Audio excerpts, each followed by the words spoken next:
Hi, it's Bighara with another installment of my video blog. Today I'm going to be starting a multi-part blog about the Undead. And I'm breaking this up into 2 or 3 parts. We'll see whether it's 2 or 3. Because I want to talk about each of the major types of Undead in gaming and kind of take them in turn. And there are several points that I wanted to kind of discuss. The overriding theme about it is the idea of are the undead still scary in gaming, or have they just become, or have they always been, just a staple monster? Just, and this yet another thing you encounter on the wandering monster chart. If you look back on the earliest editions of the game, all the way back to, original D&D, skeletons, zombies, ghosts, all those things were very, very common, and they still are. And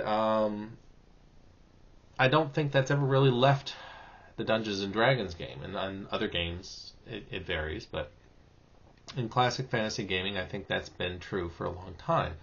And one of the difficulties is the undead, at least in fiction and in other formats besides role-playing games, are intended to be a horror thing. They're supposed to be scary. They're supposed to be weird. They're supposed to be creepy. And it's gotten difficult, or perhaps it's always been difficult, to pull that off in a typical fantasy RPG.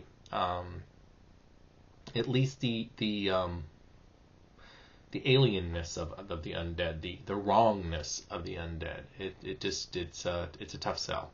But anyway, so I'm going to talk a little bit about each type of undead, or at least each of the major types, and talk a little bit about things to do with each one, and pros and cons, that sort of thing.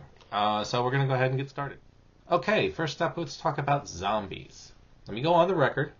I hate zombie apocalypse. Okay, I'm just done with it. The first time I saw a zombie apocalypse movie or read some sort of story or anything like that, it was probably Night of the Living Dead, and even that wasn't really truly a zombie apocalypse.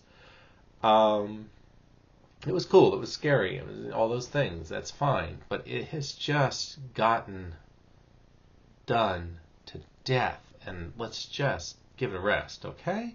Your mileage may vary, but, not just role-playing games, movies, video games, board games, it's just, okay, I get it, zombies, oh no, zombies, brains, okay, fine. Drop it. So, in case you couldn't guess, I'm not a big fan of zombie apocalypse games. I'm also not a big fan of the virulent zombie. The zombie fever where you're bitten or whatever, and then you turn into a zombie, and then it goes spreading out from there. I'm also not a fan of the brains thing. Zombies eating the brains or other things. And it's not even from a gross out perspective. That's just not how I envision zombies. That's not how I use them in my games. That's not their role, in my opinion. If you're going to have some sort of ravenous, undead creature hunting down people and eating them in a game, in my opinion, that's what a ghoul is for. And we'll get to that, but moving on. So, for me, I like my zombies as the mindless undead automaton, probably animated by some necromancer or evil priest, and lumbering around and bits of them dropping off and that sort of thing.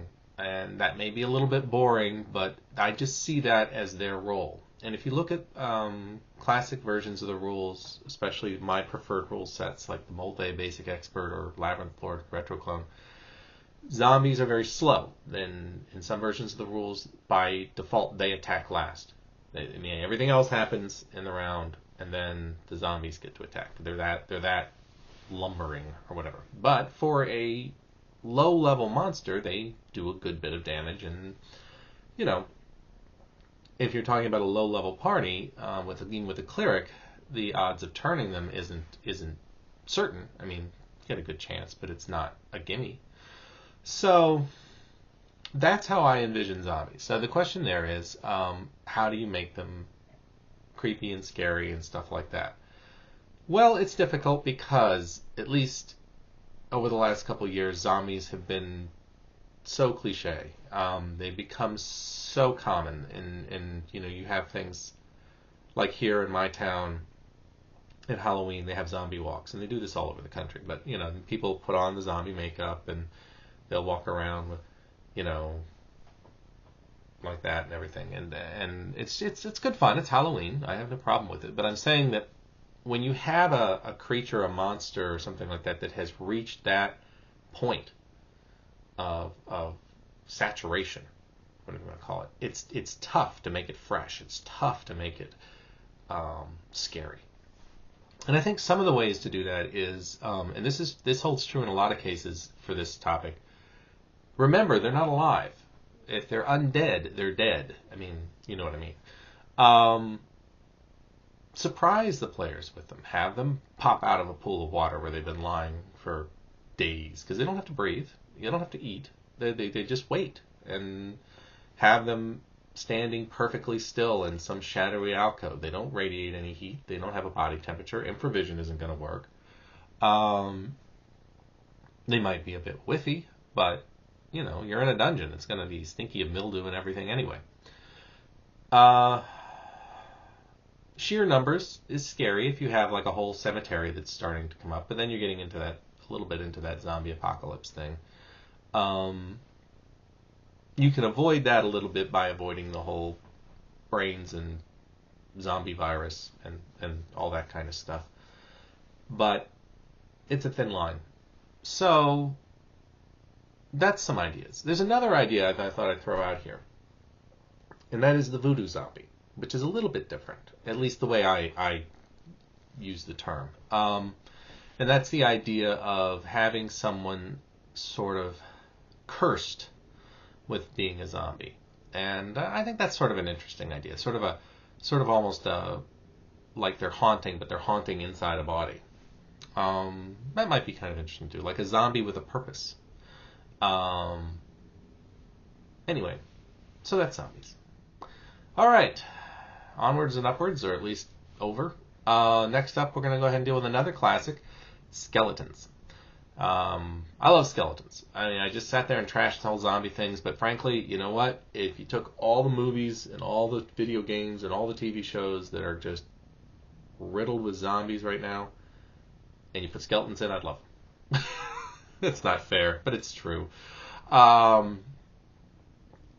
Animated skeletons are really cool. They're creepy. They look a little more alien because they're not just like a person with a really bad complexion and their bones. It's just freaky. Anybody who's seen a Ray Harryhausen movie, Jason and the Argonauts is probably the best example of that. You've probably seen some stop-motion animated skeletons. You know what? I'm going to give you a link to the fight scene between Jason and the skeletons that I'm thinking of. I'm sure it's on YouTube, and picture there for you. But those are great. I know that in the books, some of them say the skeletons just attack the bony claw kind of thing. But you give them the scimitar, you give them the shield, you give them a bow and arrow. Give them a spear. That's what a skeleton's supposed to be doing. The idea is that skeletons are quicker. Not as lumbering as a zombie, not weighed down, I guess. I kind of like that idea. A few things you can do with them that are kind of fun, again, because they're dead, you don't have to worry about things like, well, they need some place to sleep. No, they can just stand there. What's also neat about a skeleton, and this is something to consider, is, if you have the idea of a skeleton that's been sitting in some tomb for hundreds and hundreds of years, you can't pick up a skeleton in real life, you couldn't take a skeleton like that and just pick it up by the skull and have it hang like it would in an anatomy professor's classroom. Those things are wired together. And the simple biology behind it, and I'm not going to get all scientific about it, is you have things like tendons and stuff that, ligaments, that hold the bones together. And so you can, in fact, for a brief period of time after a body is dead, the bones are still kind of attached, but that decays, that goes away. So my point about this with gaming is, if you take a skeleton, and if you've ever seen, like in an archaeology lab or a museum or something like this, where they store specimens, you can put an entire human skeleton in, I mean, obviously in the camera you can't see the scale, but into a pretty small box. Because once it's all jumbled up in a pile of bones, and the hip bone's still not connected to the leg bone anymore, it doesn't take up much space. So consider how many skeletons you could hide inside a treasure chest. They could just suddenly assemble themselves magically and pop up. Think about that one. I like that idea. I may use that. I bet you get a half a dozen or so in there, and not a very big chest. So you open it up, what's this? A bunch of bones, and whoa, son of a gun, there they are. I think that would be pretty darn cool. But my point is, they don't have to breathe, they don't have to eat, they don't have to sleep, they don't take up much space, they don't stink like a zombie does because they don't have any flesh, they're just bones. So they can be very sneaky or surprising. I mean, obviously, they're probably not going to be really quiet walking around, clacking about, but in terms of just sitting there and being perfectly still, they can fit in a small space, they can wait forever, and really pop out and surprise somebody. I don't know about everybody else. I usually play it that Undead don't need to worry about light sources. They can see in the dark just fine. Most old versions of the game pretty much decide that monsters have infravision and you just go from there. So I tend to work that way. So here you have this thing that, even assembled, can be pretty small. Take up a pretty small space. It's just waiting for somebody to walk by. It's like a perpetual trap. And then maybe it doesn't manage to kill you. I mean, you could get into poisons and stuff at that point, but all of a sudden, wham! It just hits you out of the blue. And sure, a decent party will get rid of it in a round or so, but that's it's attrition. You can have this happening every 20 feet until the party's just twitching, waiting for the next one to pop out. And no, I'm not going to make a skeleton in the closet joke. So that's skeletons and that's zombies. And I'm looking at the timer down here, and it looks like I'm coming up in about 12 minutes. So we're going to call that part 1. And I'm going to go ahead and wrap this one up here. And next time we'll talk a little more about the ghouls, which I mentioned before, and a couple others, and see if we can do this in 2 parts or whether this is going to be a 3-parter. So that's all for now. Take it easy.